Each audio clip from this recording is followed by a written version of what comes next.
This week on Waxing the Porpoise, we're back, baby. Sick, bricked, and ready to lick. Or be licked. G-Baby and the usual suspect Steve are back in force to discuss 2003's The Last Samurai, a film that's like a meditation on honor, respect, and the fine art of not getting your head lopped off. Think of it as a cultural exchange program where the curriculum includes swordplay and soul-searching. Join us as we discuss how the film attempts to contain the twin dragons of Tom Cruise's Nathan Algren and Kat's Don't Call Me Mats umoto, played masterfully by Ken Watanabe, while surrounded by a supporting cast of equally bad motherfuckers, as well as the age-old magic movie trope of overcoming substance addiction overnight. And finally, we'll recognize Tony Goldwyn as perhaps one of the best underrated movie villains of all time. The porpoises, midnight companions, and keen observers dare to look inward and overcome our self-loathing to explore themes of cultural assimilation, honor, and the time-tested clash between tradition and modernity. Time is a flat circle, etc. This is a very good conversation. Let's wax this honor-bound porpoise.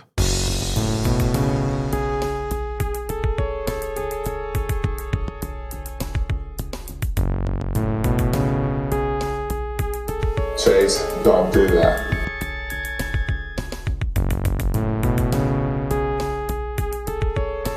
You see, we working on his brow chakra. We're just in back at the crown chakra.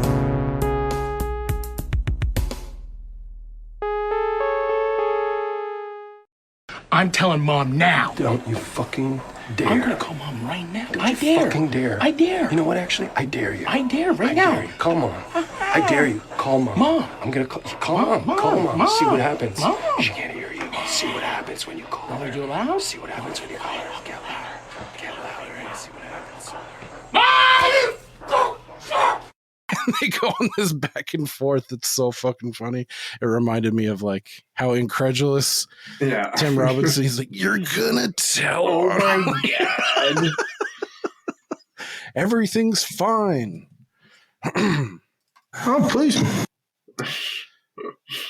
All right. I don't even. Oh, okay. I'm glad I got this up. I bought fucking 12-pack of Stella Artois because I'm a fucking being bougie right now, and I got cans and I was psyched, but they're these fucking tall, skinny fucking like Red Bull bullshits. I don't like it. I don't like how it feels. Like I should have known because it was cheaper. They sell like an 18-pack in cans, and they're like, I think they're tall boys, or they're like some weird shape, and they call it a chalice. Uh-huh. The chalice can. You remember that, Ricky? Oh, yeah. In Jamaica, they don't call bong. That's a chalice. Yeah. God, that guy was something else. I've been craving a nice Guinness lately. I haven't had one in over 10 years probably, but it's been sounding real nice. They are tasty. I just saw, there's this, I don't know what his name is. He's a big fat British dude with a big walrus mustache, and he's like some kind of jet setter, and he always gets a pint of Guinness at like every airport he stops at. He's like, here to try a little bit of Guinness like right before I get on the plane, and he drinks it. And I happened to catch one the other day, and I was like, dude, that fucking looks so tasty right now for some reason. It does. It sounds crazy. I haven't had one since I had my last car bomb, probably, which is like 5 years ago. So I think the last one I had was actually at the Guinness factory in Ireland. And oh shit, you went there? Yeah, we went there, and so I don't know. This is unconfirmed, but people always talk about how it tastes so much better there, and it did taste really good. And I think it's because they tax their alcohol differently there, so it has a lower alcohol content there than it does for the stuff they export, I believe. Huh. You know, because it's Ireland, they probably want to just like slow people down a little bit, and it tastes just like that's like the way they peel it back. It's almost like a milkshake. It was so good. And so when you get the tour, they give you a free, like a token for a free Guinness. Uh-huh. And you get to drink it in the like sky bar at the top of the whatever. But so many people would just get it and like take a sip and then leave it. I'm like, fuck you, swipe.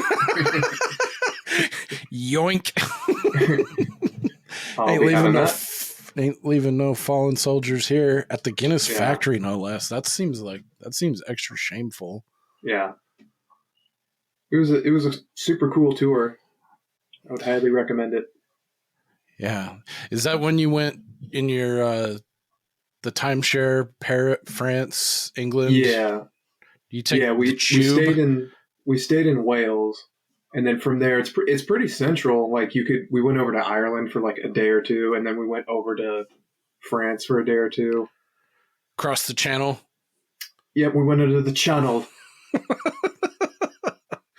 Yeah, I've known people that like go backpacking or like they've done their Europe trip where they like just bounce around taking like, I don't know what the rail system, but like how interconnected it is between like Holland and Germany and France and all that. And then even to like the UK, that would be sick to just kind of be like live out of your suitcase with no transportation, that way. It's all pretty close together, and because it's so densely populated, the rail system makes more sense there. Mm-hmm. And also they have, like little small commercial flights you can get to just jump around. But yeah, it was cool. Paris is a shithole. Wouldn't recommend it. Yeah, I remember you saying that. It could be because we were there. I think it was on New Year's Eve, so it could have just been an influx of shitty outside like people, but peak tourism mode. I could see that being like a local that like grinding the shit out of you, like if you've been there 10 plus years. Yeah, it was just ugly dudes wearing scarves, riding Vespas, smoking cigarettes, times 100 million people. And they're also rude as fuck too. So, super rude. So they hit the stereotype on a couple points. Yeah, when we first got off the train, we went to the line to get like a. You told me this. Oh, this bitch! It was either like a bus ticket or like a subway. No, it was like a subway ticket, and we were being very nice, speaking as much French as we could. We weren't just like, "Hey, I'm American. Do you speak English?" It was like, hello, trying to speak French. Right. And so we waited in this long ass line. And the lady's like, "Oh, no, actually, you need to go over and wait in that line." So we go over, wait in that line, finally get to the front, and the guy's like, "Oh, no, you need to go back and wait in that line." It was the line we were just in. It's like, you bitch. And then we're just getting hit up by, like, fake orphans begging for money, and they're super aggressive about it. And, damn. Yeah, anyway, Ireland's cool. So they home alone you? Rose, line 2. Yeah, exactly. Yeah. I got a hyper.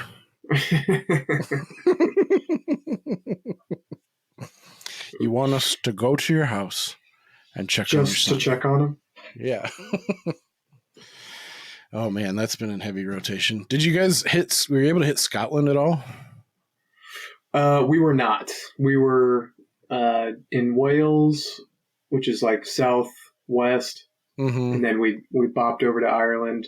And then over to London, and then Paris, but didn't head north. I would love to check out Scotland. I would love to just go on like a dude golf trip to Scotland. That would be awesome. Yeah, that would be sick. What's the famous one? Is that St. Andrews? St. Andrews, yeah. Yeah, that would be fucking awesome. Super cool. Check out Skyfall, where James Bond was born. Yeah. What did you get on your marksmanship exam? Psychological evaluation. I don't know if I have that. He's like this every day. Mad as a bag of bees. No, I don't think I do.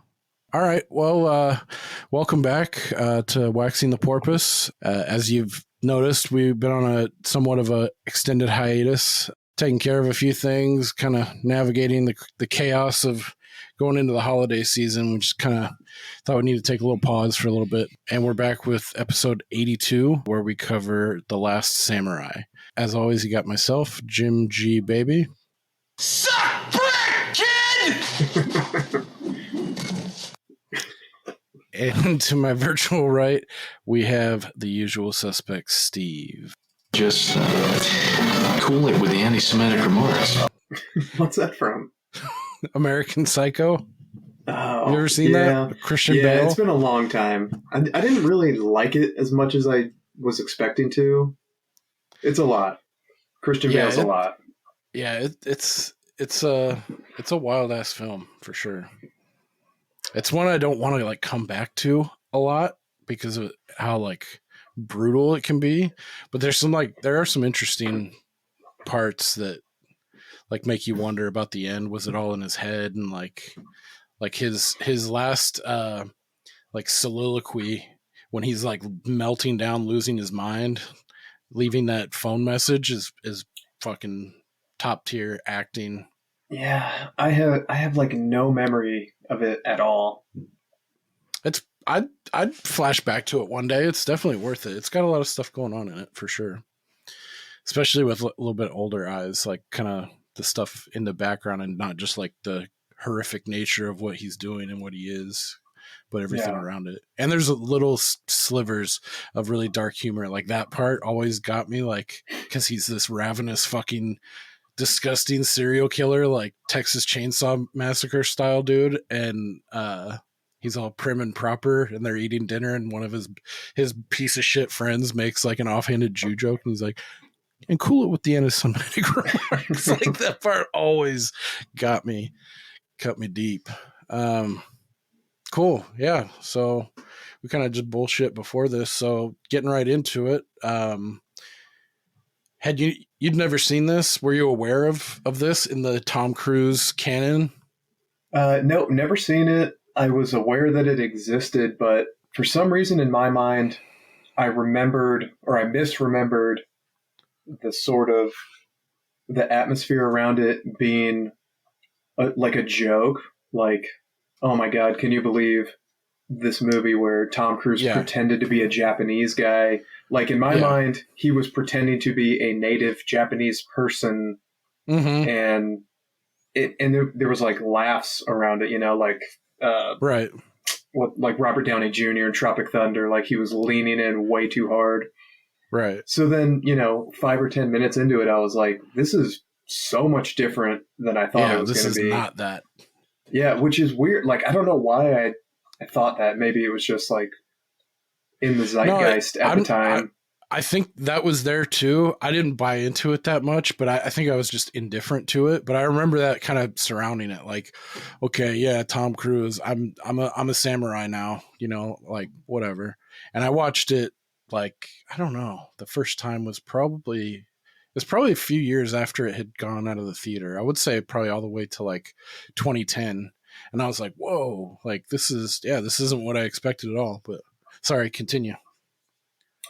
No, that's pretty much all I knew about it going into it. I'm an unapologetic Tom Cruise fan, I will say. This movie fucking rules, and I enjoyed it from beginning to end. Hell yeah. All 2.5 hours, didn't mind it one bit. Yeah. If you don't like violence, I could see not liking it, but other than that, there's no excuse for not liking this movie. It's just too good from beginning to end. It has pretty much everything anybody should be looking for. You know, there's like a fun historical context, something I knew nothing about, that even like, so I watched it yesterday, and even in the last day, I've taken like a slight little deep dive just into sort of the history of that time, because I had no idea that was going on. And it's also so weird when you have two separate like historical timelines that overlap and you had no idea that they overlap, because when you think about 1870s post Civil War versus like samurai, it seems like they could have been separated by 1,000 years and I wouldn't be surprised. Yeah, but to see that they were sort of going on at the same time, it's like, fuck, that's super weird to It is. To think it's about. Weird how time, like even now, I just thought the other day of like, you know, how old the 60s is, like the way we think about the 60s. and the way we thought about the 60s probably when we were kids seemed pretty goddamn ancient. And now it's like that's what it is like for the 90s, you know, for people coming up, you know, like that weird way time can, how you can perceive it, or the way you think about it, I guess. But yeah, I mean, it's the cutoff between something like seemingly so antiquated and like tribal or ancient. It's at, there's a certain point where there's like a roughly, you know, pretty hard cutoff into the modern, you know. So that was an interesting part, like these fucking 200 round Gatling gun shits versus people on horseback and sword. It's like, goddamn.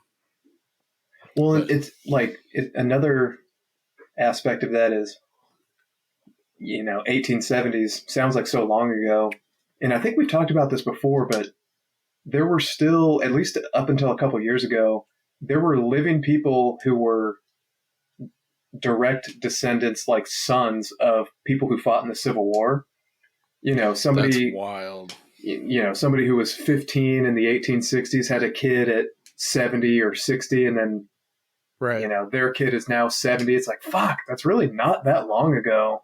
When you think about it like that, but yeah, I like the historical context to this too. It was cool because that's like a total blind spot to me. Like the time between like 1870 and then what's going on here in Japan. Like I don't know how historically accurate it is because I didn't look into that, but I'm assuming it is roughly. But yeah, when you go this deep, I think the next thing I think is like the Mexican-American War, or like the Philippine. We went into the Philippines and gave France a breather, which that one I think is one that should get more, like people should look back at it to see like the mistakes of the present and the future. It's like it just replays in a fucking cycle. Like you look at the Philippine-American War, it's almost exactly what it looks like when we went into Iraq and Afghanistan, and then ongoing, like it's just like this tepid hot Cold War all kind of circulating. We still have presence everywhere, but anyway, that's one that was definitely eye-opening for me. I was like, we're just doing the same shit over and over again for the same kind of reasons, but they're just dressed up. The pigs dressed up just a little bit differently, you know. And the propaganda machine.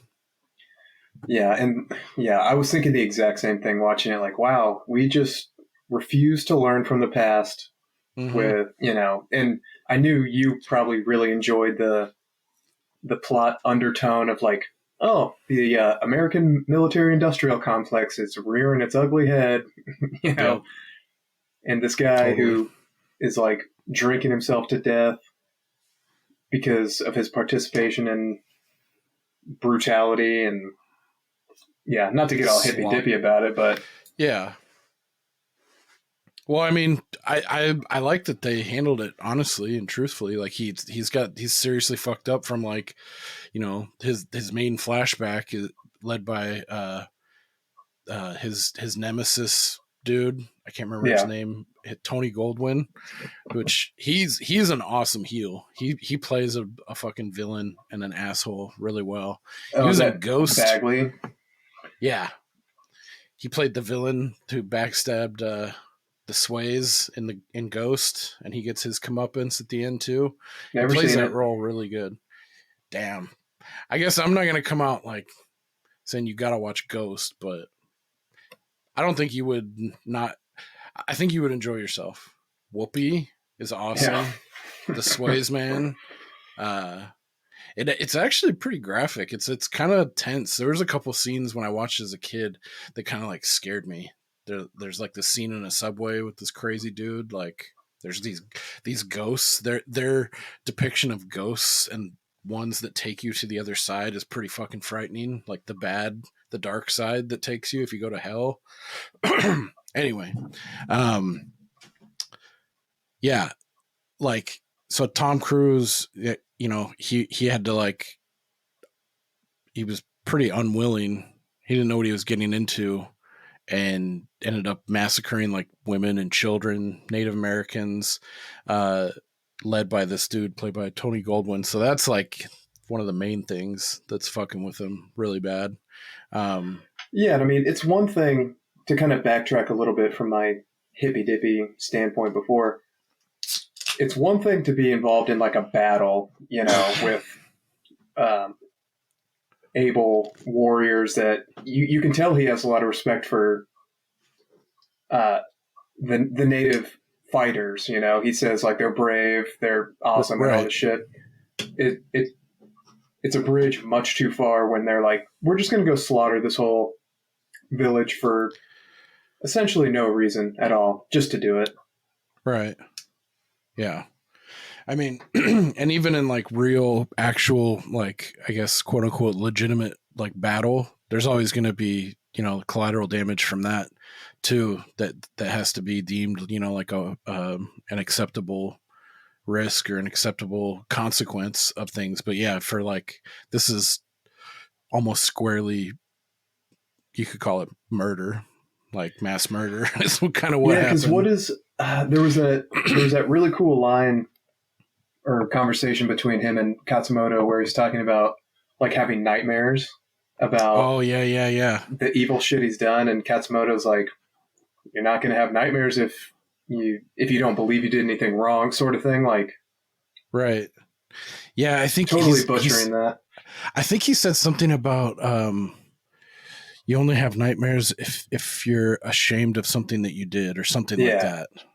If you have shame, like, because that whole dynamic is big with Katsumoto and the samurai and the Bushido and all that, with the idea of shame and how we'll get into it. But cool. Yeah, because I doubt a lot of World War II veterans came home and had a lot of shame and were committing suicide, and the numbers that unfortunately current vets are. Right. Dude, I was just watching, I told you I rewatched Band of Brothers, and I watched there's multiple documentaries out there, but there's one that they made to as a companion with the Band of Brothers series. I can't remember. I think it's called We Fight Alone or something. But it's like a 2-hour documentary of that 101st Airborne Division that were still alive at the time. And a couple of the guys were talking about like when World War II popped off and they were called to action, he said like a lot of people from small towns, they didn't have anything going on, and that was like a big thing for them. Like this one guy said, in my town alone, there was 4 guys that commit suicide because they wouldn't let them in. Like they couldn't go fight. Yeah, I feel like I heard that same thing.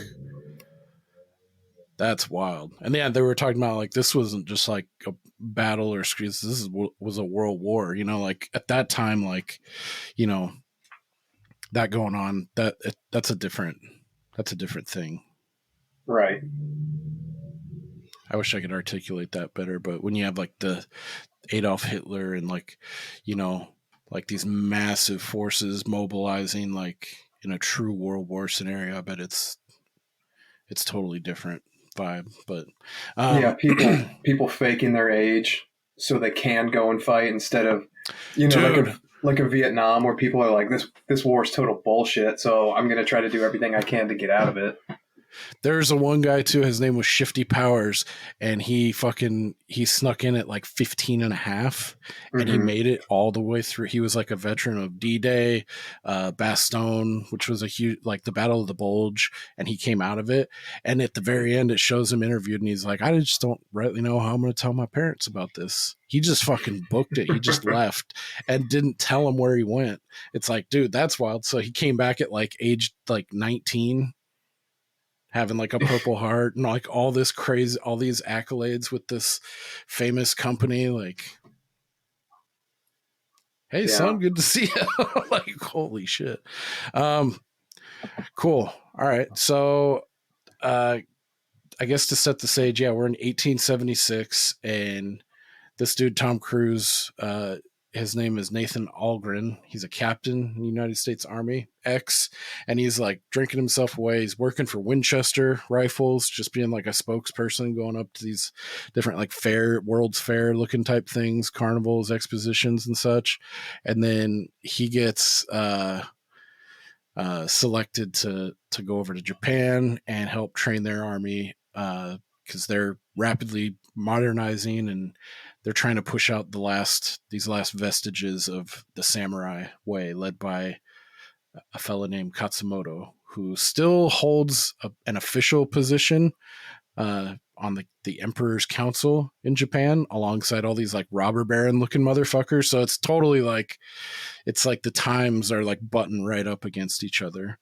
Like they even try to make him take his swords off when they come in to have their formal meeting, and he's like, "Fuck no." He's like, but so that's kind of where the stage is set, and then we get in pretty quickly into a battle against the samurai, and Tom Cruise is just fucking like, he has nothing to lose. He seems like he wants to die, like he can't bring himself to do it himself, so he wants to go out in battle maybe, but he's just going ape shit, and he catches the eye of Katsumoto. Like Katsumoto sees something in this warrior, and I do love, just to back up real quick, I do love the part where they're trying to convince him to come to Japan to train their army, and they're offering him a shit ton of money, and he's just hammered, like, I don't know, I'm not going to. And then his colonel's trying to, or former colonel's trying to convince him, and he's like, I'll fight the samurai against the Japanese, I'll fight the Japanese against the samurai, I don't care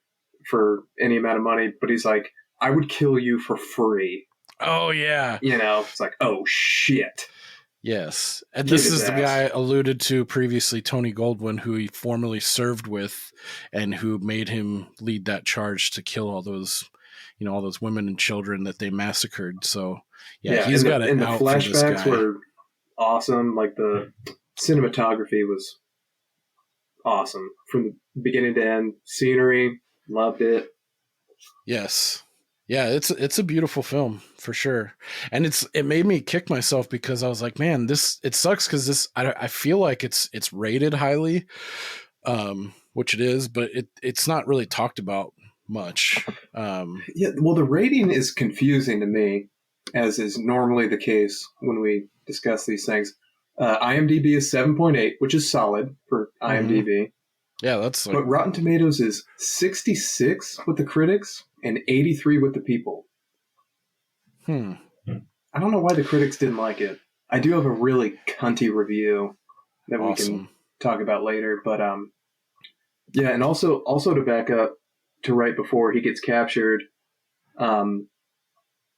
they're trying to rush the Japanese army. That's a good point. Into the battle, and he's like, these motherfuckers are not even close to ready. They're not soldiers, they're farmers and conscripted, just jack-offs that they got pulled in. And there's that awesome scene where he makes that guy shoot at him, and it's fucking awesome.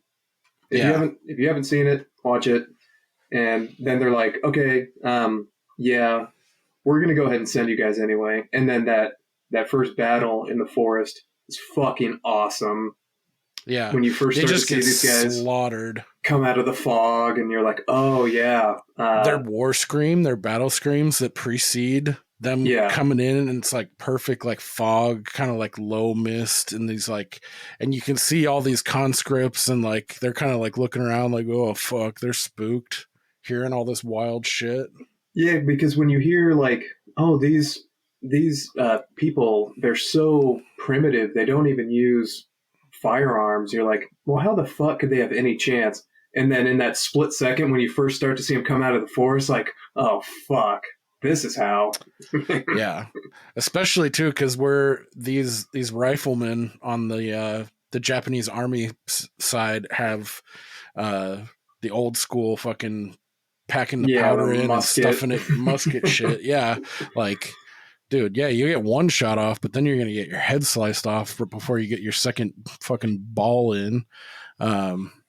This scene's awesome, and Tom Cruise is holding his own between like 4 or 5 of these like upper echelon looking samurai with the dope ass armor. Yeah, and this dude in this red armor comes over, and it reminded me of when the Viper gets killed in Game of Thrones. He like lets it linger a little bit too long, gets cocky with it, and fucking Tom Cruise takes like this half of a battle flag thing that got ripped and fucking sticks him right in the neck right before he fucking brings his katana down on him or whatever. I forgot about the Viper in Game of Thrones. That part was rough. Yeah. Yeah, that one fucking like got me deep down in my plums. Like I was like, whoa, no, you motherfucker. This close. Ugh. Yeah, that part pissed me off. But it was good though. I'm glad because it's like that. Those kind of reactions are what it was famous for, and it's like that's better, I think, than to like just we got him. Like the good guy can't always win. Right. Yeah. But yeah, sorry. So to loop back where we left off, Matsumoto. Is it Matsumoto? Katsumoto. I'm gonna butcher these names so fucking bad. I kept thinking that too because Mats was from Black Rain, was Michael Douglas's partner. Okay. Matsumoto. This dude is Katsumoto. So he obviously can tell that this guy is some kind of badass.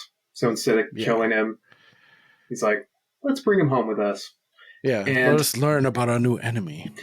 Yeah, let's bring this brutal warrior home with us, and I'm going to put him in my sister's home alone, unattended, and this should work out. Well, he did have that dude that Tom Cruise affectionately named Bob.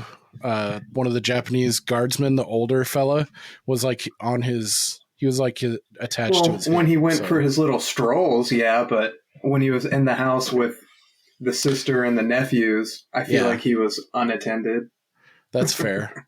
A couple of my small gripes, I guess, I have about this, or dings, the way I think about him, is like I feel like he was taken in like a little bit too quickly, like a little bit too warmly.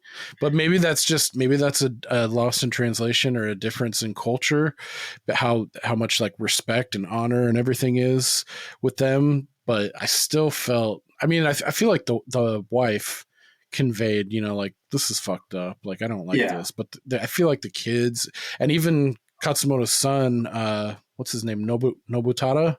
Sure. Fuck, what is his name? Was that the oldest one? Yeah, Nobutada. Yeah, the Katsumoto's son, the fucking dope archer dude. Yeah. Who has an awesome moment later, but he does. I feel they were all like, I feel like they were a little bit too buddy with him. I would agree. And also his like overnight detox where he's like, sake, and then in the morning he's like, good morning. Yeah, I love and then the next part. morning he just strolls out like, hello. Yeah, he's like, all right, I'm a new man today. I did think it was also funny how quickly he's like, what are these called? And they're like telling him chopstick. And then in the next scene, he's like speaking fluent Japanese. He's like, what you buy? It's like, it's a 2.5 hour movie. You could have sprinkled in just a little bit here and there before. He's like, not only do I know all the words, I can understand it and speak it fluently. Right. That was about my only... I think they kind of hinted at maybe his propensity for that, at least with all of his notes on that. They kind of the exposition with all of his notes and how much he revered like the Native American warriors and like their ways and everything. And I thought someone said like he knew a little bit of their language, maybe, but maybe not. Either way, he is a very quick study with Japanese because.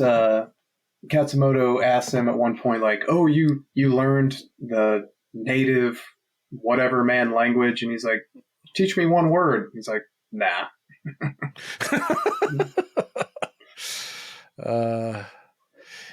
So you get Tom Cruise, he's detoxed, and then immediately, or pretty much immediately, Katsumoto wants to start talking to him and trying to learn more about his enemy, or their enemy, and I think it catches Cruise's character off guard at like how kind of like welcoming and like proper things are.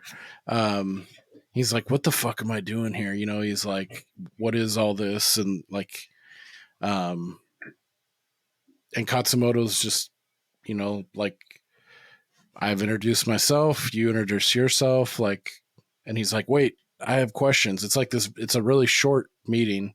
And then he kind of kicks him back out. And then it's like this kind of developing montage, like a long form montage of him,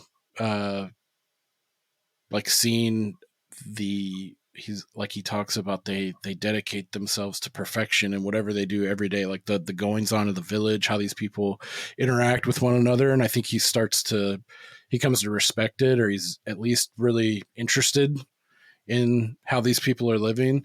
So that's the other thing too. It's like the assimilation of it all seems a little weird, but I guess he is a different kind of person. He's more open to that kind of thing, but he does start assimilating pretty quickly. I think it's sparked by he sees two kids fighting with stick, like wooden samurai sticks, and he comes in and like picks one up off the ground, and then we see this dude who fucking wants to kill this guy. His name is Ujio.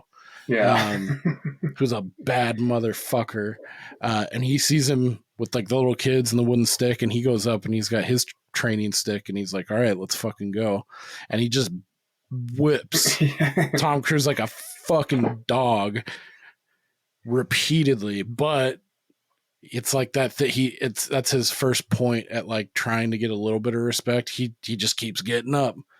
He fucking gets the living shit knocked out of him and gets up like 6 times. Yeah. And then they're like, fuck, all right. Like, all right. Stay down. Yeah. It's like bleeding, it's mud, it's rain and everything. That was a cool scene. But that dude, Ujio, he's actually in a lot of stuff. And of late, he played Scorpion in the most recent Mortal Kombat, and he was fucking rad in it. Super awesome. How recent? The newest Mortal Kombat that came out in 2021. Have you not seen that one, or even know anything about it? It's pretty dope. I like it. I liked it a lot. Scorpion, I think it's pretty unanimous. They nailed Scorpion, and that dude, Ujio, plays him. Fucking awesome. He has that, like Scorpion's get over here thing. Oh, yeah. I can't remember what they call that. It's like a triangular shaped fucking metal thing that has a loop in it that you put a rope in. I can't remember what the fuck it's called, but there's a fucking couple scenes where he uses that, like it's a flashback to like ancient Japan, and he fucking wrecks shop with that thing, and it's a hard R. It's a lot of fun.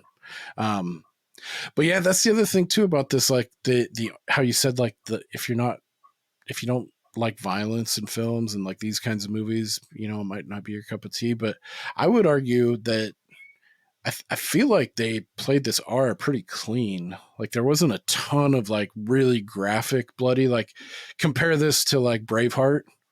I feel like Braveheart's like another step up, even though they're both rated R. I mean, the decapitation scene's one that's pretty. I just couldn't think of any other criticism, really. Like that's the only thing I could ascribe it to. Is like if somebody's like, "Oh, I don't like," Yeah, for people like that, like almost any level of violence, so it's probably going to turn them off. But I would say they handled like I wasn't like craving more. I wish they had more gore. I think they balanced it pretty well. Yeah, because it wasn't like over the top Kill Bill, katana, right, spurting blood fountains, but yeah. So then he really sort of ingratiates himself when, and this part was also fucking awesome, when the ninjas. This is one of my favorites. This is one of my favorite scenes. I vacillate between this and a couple other scenes, but I think this is my favorite. This is the one that gets me the most fucking jacked. A dude boner, a broner. Yeah, especially the way they cap it off at the end when they're all like, "Whoa!" Yeah. It's like, fuck yeah, dude. Like, I remember I was like, dude, this is just like I saw it yesterday when I watched it for this. I was like, fuck yeah, this holds up. Because that part is badass. So yeah, Cruz has become like, he's wearing like samurai garb and shit. And like, he's been trusted with the sword. He almost kills fucking Ujio. Like, they both come, they're battling, and they come neck to neck, and it's like a moment of respect. Like Ujio's like, okay, this guy's not just like a tourist, maybe, but he has my respect because he's like learning the ways, and he's like whatever. So they're having like, it's like this kind of like things are going well, and they're having like a theater performance at their outside their main temple or square in the village, and Cruz sees something because he's like, you know, the soldier always first, and he's kind of like keeping an eye, like looking around, and he sees some shadowy figures up on the roof pitch, and then I guess it was some. At first, I didn't know if it was like a neighboring, like rival samurai leader, but then later on, you know, I was like, oh, that's right, they were just like assassins hired by someone we didn't mention, but one of the native Japanese people, like robber barons, basically, that is really trying to exploit the shit out of his land and trying to make deals and like modernize with the rest of the world, and he doesn't give a shit who gets in his way. He's kind of like the Dick Cheney. Yeah, you know, he's the guy with the business interest with the political influence. Right. Yeah, he's in the emperor's ear, who is this like nubile. He looks like he's 17 and a half year old emperor, and he's very like meek and that's a whole other story. He's like the Upham. He's the Upham fucking emperor of this flick. So just if you know that, then there you go. But yeah, so they get ambushed, and just all hell breaks loose. They just start defending and fucking shit up left, right, front, and center. Those ninjas have those sick like cat claw, yes, dagger. Yeah. Said bows in the house. Yeah, what bows in the house? Yeah. Yeah, Cats in the house. I think this is where Tom Cruise really solidifies himself as like a badass motherfucker. Yeah. Yeah, he becomes part of the tribe after this because he defends with honor, and they fuck up like 85 assassins. I don't know how many. I like that it keeps coming. Like I kept thinking like, oh, okay, this is the last part. These are like the last fucking red shirts they have to get rid of here. But then it's just like, boom, 2 more, and then like 4 more come out. It's like, it's such a satisfying, it's like not too short. Like, fuck, I wish that would have gone on longer. And it doesn't overstay its welcome. It's like perfect, like amount of like intense, rapid, really cleanly choreographed. I felt like there was no wasted shots in each like fight scene for each person they highlighted and who got killed. Like it was just perfect. Pitch perfect. Yeah, I agree, because I mean, they're not going to send a group of 100 if it's supposed to be like a tactical, quiet, surgical, attack. Right. But they're definitely not going to send 5. So yeah, when they first show the handful of guys, and then the like second wave keeps coming, it's like, okay, yeah, I could believe that they would send like 15, 20, even 30. Like nothing about that seemed unusual to me. Yeah, because you could see them having like 12 or 15 archers kind of around the perimeter alone, maybe in there. And then they're part of the second wave that drops their bows and comes down. Yeah, I would say it felt like somewhere between like 15 and 30 that come and try to take them on, and they all just get fucking bodied. Tom Cruise saves Katsumoto at one point. Katsumoto saves him right back when he fucking sails that piss missile katana into the back of that dude. Fuck, that part's so awesome. I love that part. Even the sister gets in on it with the shorter, I think it's like I can't remember what blade it's called. It's what they reserve for the fucking Harry Carey. Is that Harakiri? Seppuku? Yeah, seppuku. Yeah. What's the difference between seppuku and harakiri? I know there's a difference. I can't remember. There is. Maybe for what reason you do it. So I looked it up, or I was reading about it the other day, and seppuku, or however you say it, is the act of like shame-based suicide. Okay. But I think Harry Carey translates to like stomach cut or something like that. Where, oh no, they're the same thing. It's also called seppuku. But I think seppuku is the proper term. Oh, okay. From what I understand, feel free to. It says seppuku, also called harakiri, is a form of Japanese ritualistic suicide by disembowelment. Yeah. Good times. Yeah. And yet they actually have one of the scenes back earlier in the first battle. They show this older general who looks like he was conscripted against his wishes, or like he had a crisis of confidence later and was like, fuck, I don't want to be doing this. Like he was a former samurai, like he fought alongside Katsumoto, and then at the end of that very first battle at the beginning, he fucking gives himself up and he wants to he asks for like the opportunity to be killed by Katsumoto, but they do both. Like he fucking stabs himself in the gut, and then Katsumoto fucking slices his head off. And Cruz sees that. That's like the last thing he sees before he's hauled off as prisoner. So that's one of the stumbling blocks he has when he's talking to him, and he's like, but you would do that, you're savage or whatever. And Katsumoto's like, it was a good death, you know, like, and talks about like the honor, like he asked me to take his life, like because of his shame, because he crossed lines, and you know, like this was a good thing, you know, whereas Cruz is like, he just lopped his fucking head off, man. Like, so so that was Hasegawa, who when they first sent them up to fight, he's like, I'm not going to go fight Katsumoto because that used to be my boy. Yeah. And then when they defeated him, he's like, all right, well, I'm just going to gut myself. And then you find out later that, or maybe it was something I read, that it was traditional if somebody's going to gut themselves, that it's like additional honor for somebody else to behead them to make sure that it happens quickly. Ah.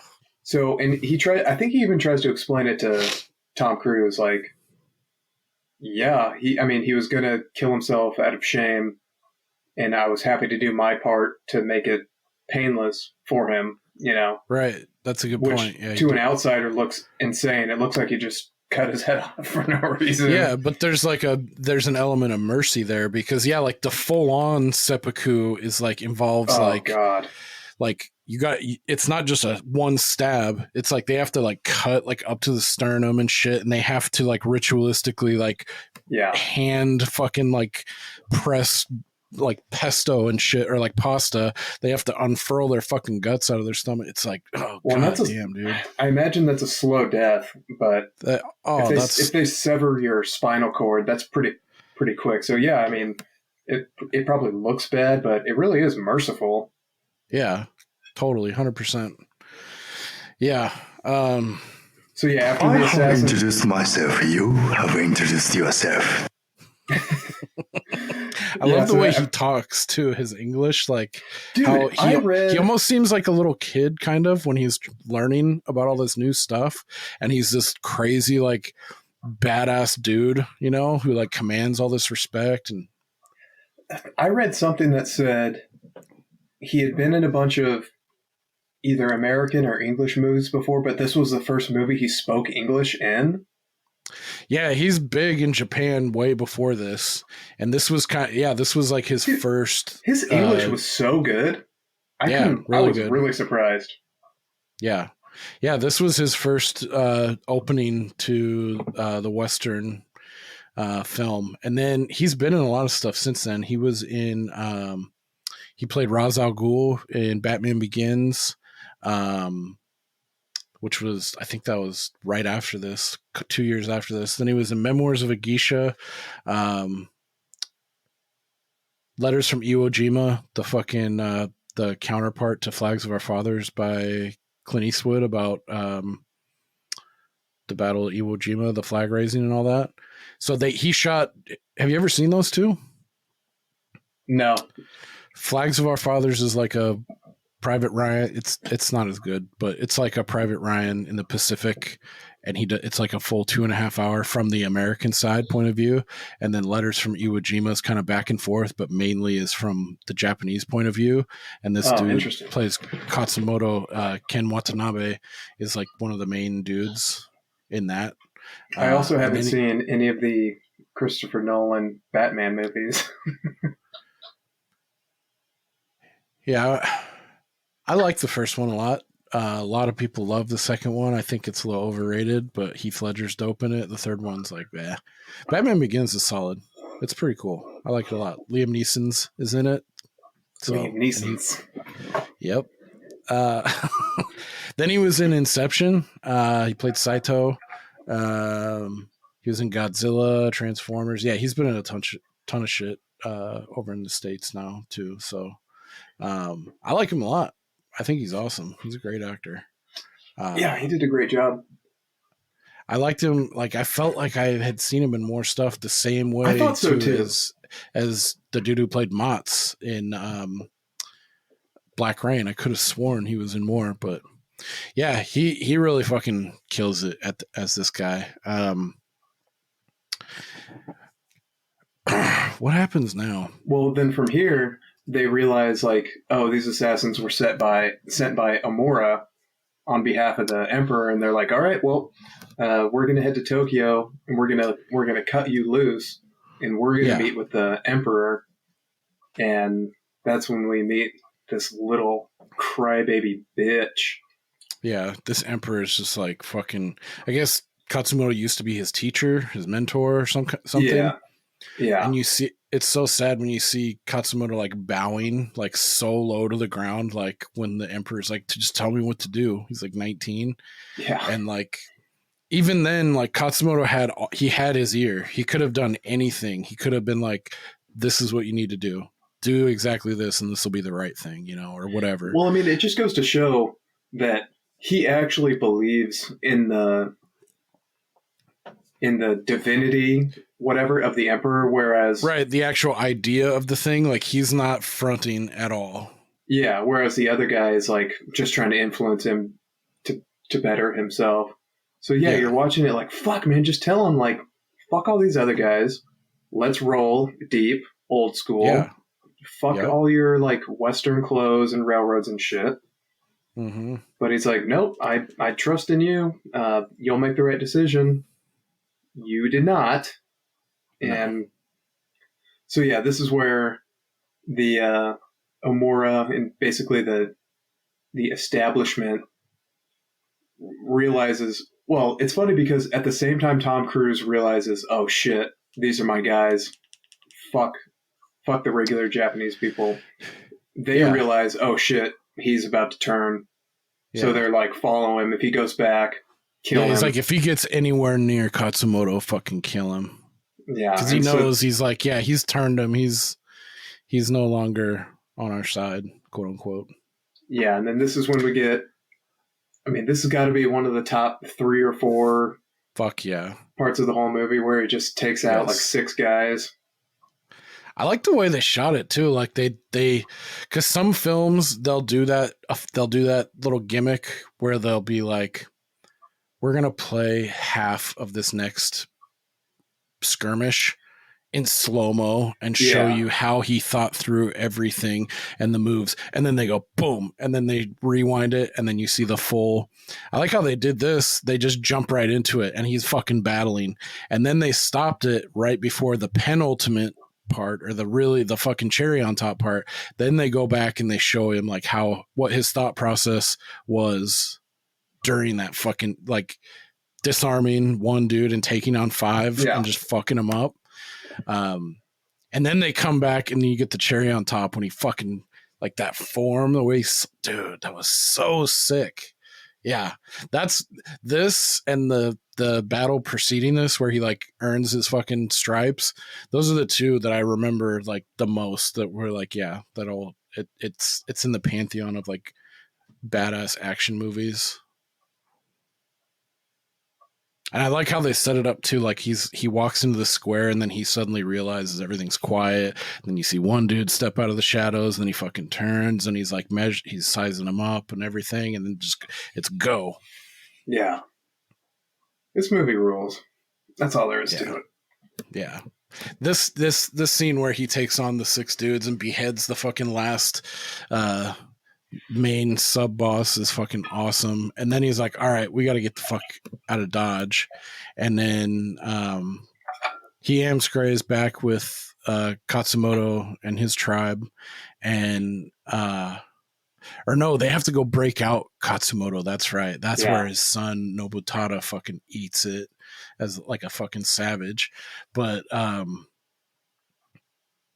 yeah, I was like, God damn it! I knew something happened to him, but I thought he made it out of this and died later at the last battle. So it was I don't know. It's pretty bittersweet because this guy's been like one of Cruz's buddies. Like he's been like right next to him. Like he's treated him really well, and he's a younger kid, you know, but he's got like the battle stripes and everything, and he goes down with his fucking boots on too. He's pretty fucking awesome. Even right before that, like the embrace, like when his dad knows like my son's fucking dying and he's gonna go out in a fucking blaze of glory. They don't play it up. They don't make it super sugary or saccharine. Like he just looks at him and they fucking, you know, they have a knowing like look, and then he fucking just goes off. He looks at him for so long. I was waiting for even just like 1 or 2 words like, I know you died well, or you're gonna die well, or I'm proud of you, I love you, anything, and he's just like, boom. I think the eyes say it though, and like his face tenses up. I think that there's a mind thing going on there between them. That's what I told myself, because it is like, as much as I like the way they played it out, there's a part of you that wants him just to be like, you're fucking badass, like you're doing it, you know, like something. And the kid is like, just leave. I'm not going to make it. And then they leave. And then he gets this like second wind, and he's like, I'm just going to take out 10 more guys. And then he gets shot like 150,000 times. It's like, fuck, maybe he could have made it. Maybe he could have made it if not for the 1,000 gunshots he just took to the chest. Yeah. But yeah, what a badass. Yeah, that's an awesome scene. So then they get back to the homeland, and they start battle preparations, and I guess we won't really go into like this. There's some nice moments with the sister. So the woman whose husband Tom Cruise murdered, and she now nursed him back to health and everything. Like he gives his, like, he actually verbalizes, I'm sorry for what I did, blah, blah, blah. And she's like, I get it. It was like honor, you know, it was like his time, whatever. So they're cool. Well, and it didn't feel super cheap. Even Katsumoto was like, give him a break. Your husband was trying to kill him and he just got him first. Like, that's the way it works, you know? Yeah. You know what you're signing up for. And I mean, how many others did he do that to, too, you know? So,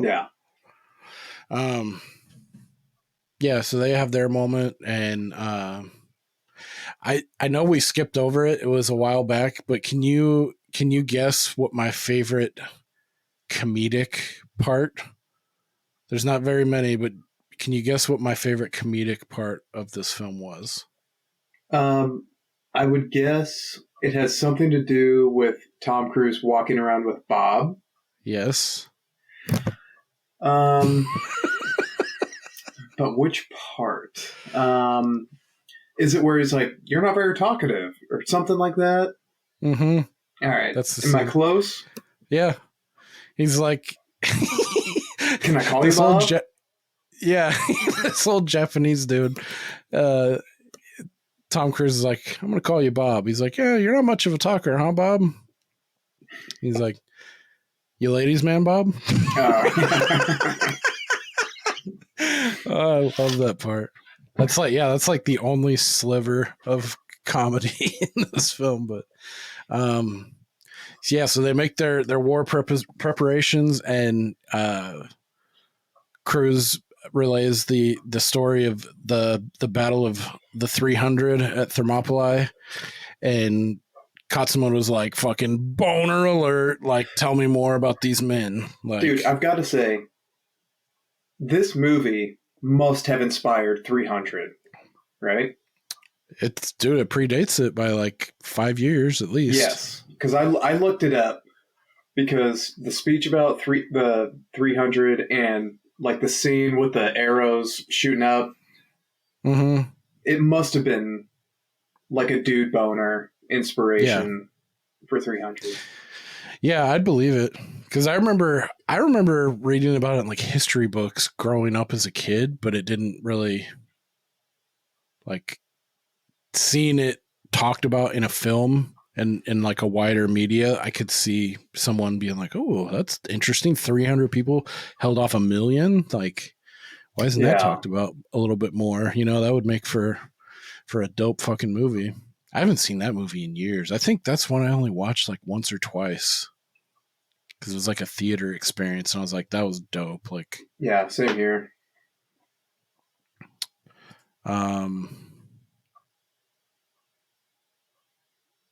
So yeah, he gives him the inspirational speech about the 300. Yeah. Katsumoto immediately is like, tell me more about these people. He did the same thing earlier too. Like, it's kind of a callback to Custer, because Katsumoto's talking to Cruz about, like, you know, what he did and fought against Katsumoto's aware of the Native American warriors and their spirit and their reputation, and he's like, he asks him about a battle, and he's like, yeah, Custer. He's like, I have heard of this general, and you can tell Cruz is like talking about him with disdain. Like, he fell in love with his own ego, and a whole bunch of his soldiers died for it. It was like 216 or 210 men against like 5,000 Indians. Like, what is that? The massacre at Little Bighorn. Okay. Yeah. And then, Katsumoto's like, he's like, what did he say? He died well, foolhardy. Or something. Yeah, he's like, he was foolhardy and brash, and he's like, he sounded like an amazing, he died well or whatever, you know. And Crew, that's where they butt heads at the beginning too. He's like, no. And I wonder how they reconcile that too, because like Katsumoto thinks that's dope, but he doesn't have the full picture of it, you know, too. So it shows too that like his ideology has its flaws too, you know, and like not everything is full of fucking honor, and like the way that you guys are portraying it being. Yeah, there's a difference between doing something honorable and something foolish that gets all of your men killed. Right, out of ego and like, you know, a drive for principle is notoriety. one thing, but ego is another, for sure. Yeah. I did like this kind of this trap, this setup, this first salvo they have in their defense. What they fucking soak these like haystack ball looking things, and like, I don't know what the fuck that was, kerosene or whatever they had that mimicked fucking some flammable shit. Sake.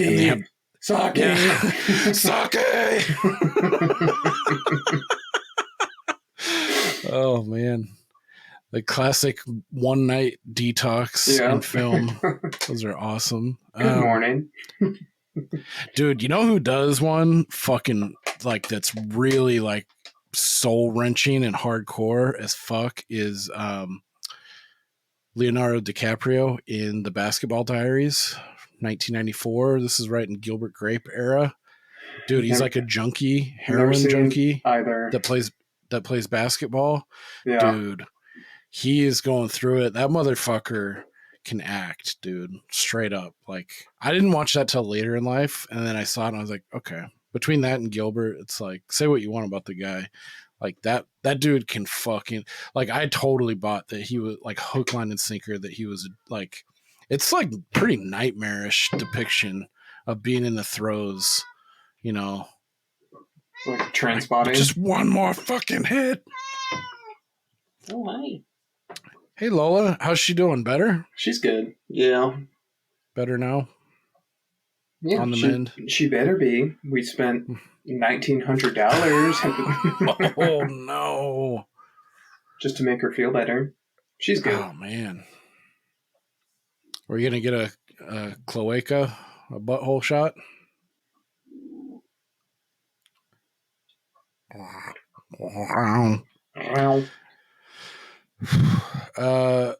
Yeah, so they line this trench, and then they do a fun flanking maneuver, and they have some archers set up, and then they do this crazy battle, and this one definitely reminded me of Braveheart. Felt like one of those full scale fucking eyeball to eyeball kind of things. And I like kind of that they highlighted each one of like the outside of like the stand-in samurai. Like you have Ujio goes out like a fucking badass. Yeah. Bob goes out like a fucking badass. That one stung too. I was like, no, Bob. And even the way they depicted it too, Tom Cruise, when he sees Bob go down, he's like, fuck. He's not cool with that happening. There's another big heavy dude, like with the fellow with the beard. He gets fucked up pretty nasty too. But yeah, then it ends with like this first wave has been decimated by the modern Japanese army. After the samurai had been hit with fucking artillery and fucking cannonballs and all this crazy shit, and then they start busting out these fucking 200 round a minute or whatever cartridge fed Gatling guns, and they just start getting fucking mowed. But not before we see, what's his name again? Tony Goldwyn's character?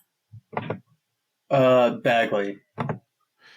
And I like at the beginning too when they do their proper like meetup. Yeah. Tom Cruise is like, I'll look for you on the field.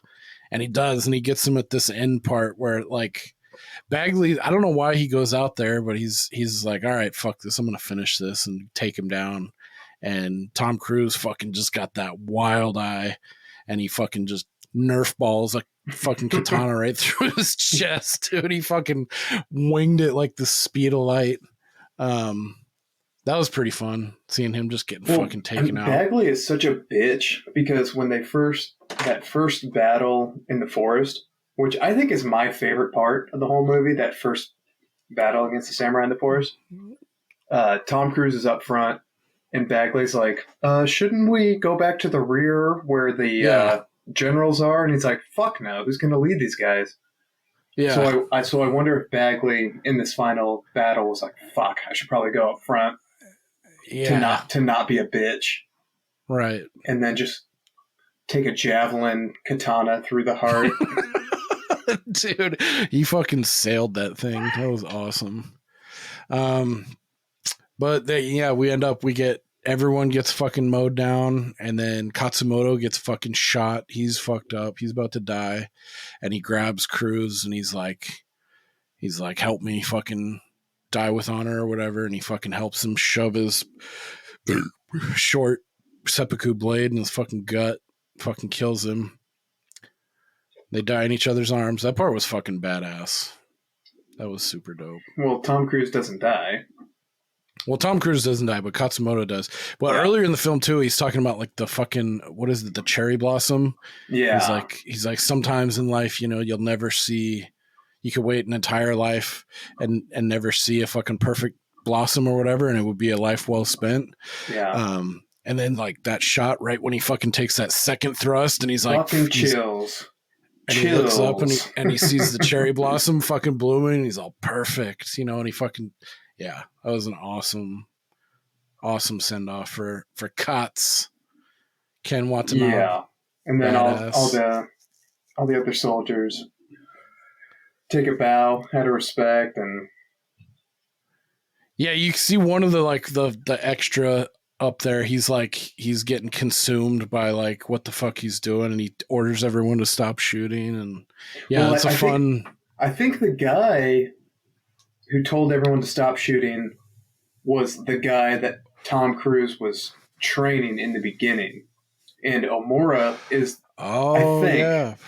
I might be confusing different people who might be looking alike, but I think that's why he was so conflicted, where Omura was just like, keep shooting, kill them all, fuck it.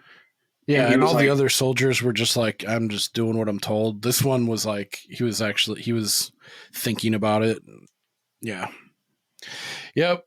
So Cruz makes it out. I guess this is another thing too with him. I guess it feels a little too like happy ending, maybe for my taste. But yeah, he goes back if to this the was village. a true story, there's no way he's getting out.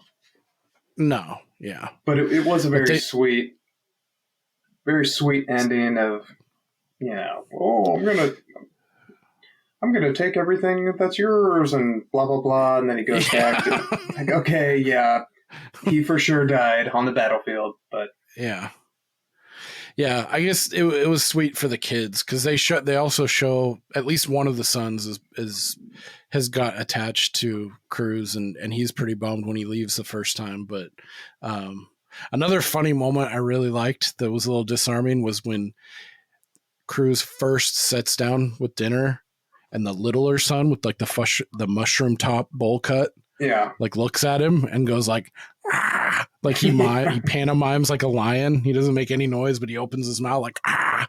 And the look Tom Cruise has when he looks at him is so fucking funny. He's like, he doesn't know whether to be like afraid or like, what's this little kid doing? Like, what the hell's wrong with your son? Cool. Well, yeah, that was Last Samurai. I'm glad you dug it. It's a sneaky one. It's like, I know I love this film, but like I don't think about it a ton. But every once in a while, I'll remember, or I'll be thinking about like a period piece kind of action film like this. Like it's right up there with like Braveheart or like Rob Roy with Liam Neeson's. You ever seen Rob Roy with Liam Neeson? Mm-mm. Came out the same year as Braveheart, and I think it got overshadowed, but it's a very similar kind of tale.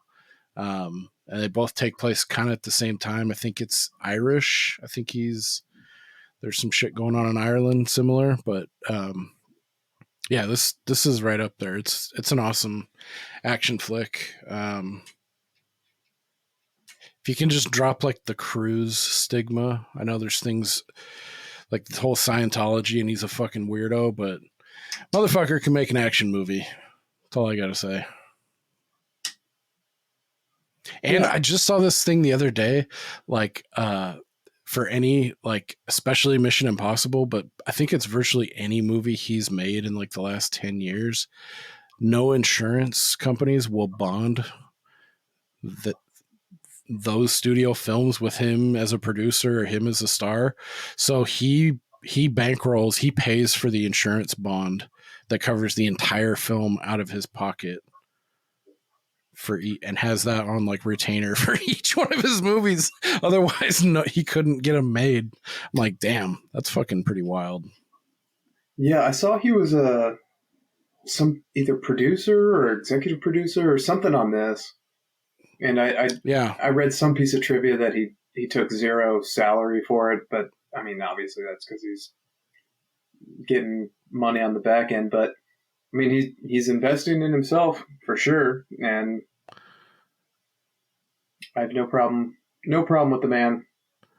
So Top Gun 3 in 2040, and he won't look a day past 45. Dude, he looks younger in Top Gun 2 than he does in this movie. I will be the first in line. Right on. Yeah, I mean, there was only one piece of trivia that I thought was kind of interesting where they were doing like swordplay training with actual swords, and Tom Cruise was on some kind of like mechanical bull. I don't know why, but when they were, or mechanical horse, that's what it was. And so, but the mechanical horse malfunctioned, and so when his counterpart went to swing, the horse was supposed to duck, it didn't, and the guy was able to stop an actual sword like an inch from holy shit, from taking his head off. Fuck that. Damn. That's crazy. We almost didn't have a Top Gun 2. Oh, don't even say wild. that. I guess this was filmed in New Zealand. Weird. Yeah. Super pretty scenery. Yeah, pretty country for sure. That's one place I've always wanted to go, like New Zealand or Scotland. Really fucking sound like awesome places to be. I'm a fan of the coast, so I'm thinking that's a big part of it too. Yeah. Like water, like mountains and shit, and like dope cities. They both have both. I do have a fun cunty review. Yeah, let's do it. It's for sure a repeat publication. I don't know if it's a repeat cunty reviewer, but this is from our friends over at the World Socialist website, which is just, it's so funny to me that they have a movie review section. Yeah, why? I don't know, but it just makes me laugh. So our friends over at the World Socialist website, this guy's name is David Walsh. This fucking idiot, I'll say. This dumb fuck. Listen to this review. So the director's name is what is it? David Zwick? Edward Zwick. Edward Zwick. Zwick. Okay. So his review says, Zwick's film idealizes the noble savage, in quotes, and denigrates modern society not from the point of view of a serious critique of capitalism, but in a misanthropic, right-wing populist manner. What the fuck is this guy talking about? I think it's the exact opposite. I think it's the opposite. Say it again. He says, the film idealizes the noble savage and denigrates modern society not from the point of view of a serious critique of capitalism, but in a misanthropic, right-wing populist manner. I think it's the exact opposite of what this dumb fuck thinks. Yeah, how could you... Yeah. I mean, just the idea of calling it a noble savage, in quotes, it's the opposite. I know of that's a term that's used. It is, but I don't think it applies to this type of movie. No, not at all. Because you can tell, like Katsumoto and they're not so far removed. They have ideas of honor and respect, and they're much more on the farther end of the spectrum, away from like savage tribal peoples, you know. Like, look how he took in an enemy and they assimilated, they changed, they talked about different things, you know, like, yeah. That sounds way too fart sniffy and academic. It's like, that's not... Go back to the classroom, Poindexter. Go fuck yourself. Go fuck yourself. Dude, it's funny. Another bad review. Our friend Miles, who's been on for a few shows, he was actually a guest recently on the Straight Chilling podcast. They covered the new Godzilla movie, Godzilla -1. Because Miles is a huge kaiju Godzilla fan, so they had him on, and they were reading a couple shitty reviews, and towards the end there was like a kind of a wink and a nod to us, because they read the shitty review, and Miles piped up in the background, and he's like, "Where was that review from? Bitch Media?" And I was dying when I heard that part. I was like, no, nobody else knew what the fuck. He's Bitch Media. What? I died. Oh, man. Check out, that was a couple weeks ago. That was their Godzilla -1 episode number 452 at the Straight Chillin' Boys. Yeah, that was super dope. Did someone order a bitch? All right. Well, this is a very good conversation. Indeed. You have any final thoughts about this one before we wrap it up? No, I don't think so. I would highly recommend it. That's all. Word. Oh, one thing I wanted to, before we took our hiatus, we didn't have a chance to plug it and on one of our episodes, and I've been a fucking lazy bastard on our socials promoting anything, so my apologies, but I wanted to give a shout out to Anna, Hannah, and Hunter at the Cinnamon Slab podcast. Our last episode, I think before we took a little hiatus, we covered The Fourth Kind with Mia Jovovich. That was a ton of fun. That was fun. Really enjoyed that episode. So go check them out. It's pretty recent.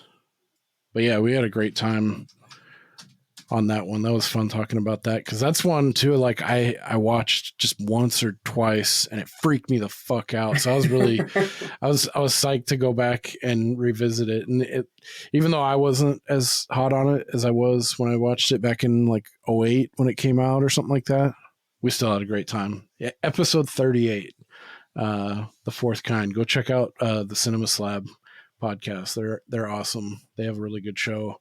And we had a great time with them. Looking forward to next week. I don't know what we're gonna be talking about, so it'll be a surprise episode. So stay tuned. But the intention is to be back full time again. So maybe in the future we might switch it up, but I think getting back on the weekly train will be fun and get back into the swing of things. So appreciate y'all for tuning in, and tune in next week to see what we got going. Oh, Twitter, Waxing the Porpoise, all the socials, whatever. I'm going to skip it. This one, you know where to find us. It's a series of tubes. So thanks for listening, and we will see you when we see you, and we'll see you later.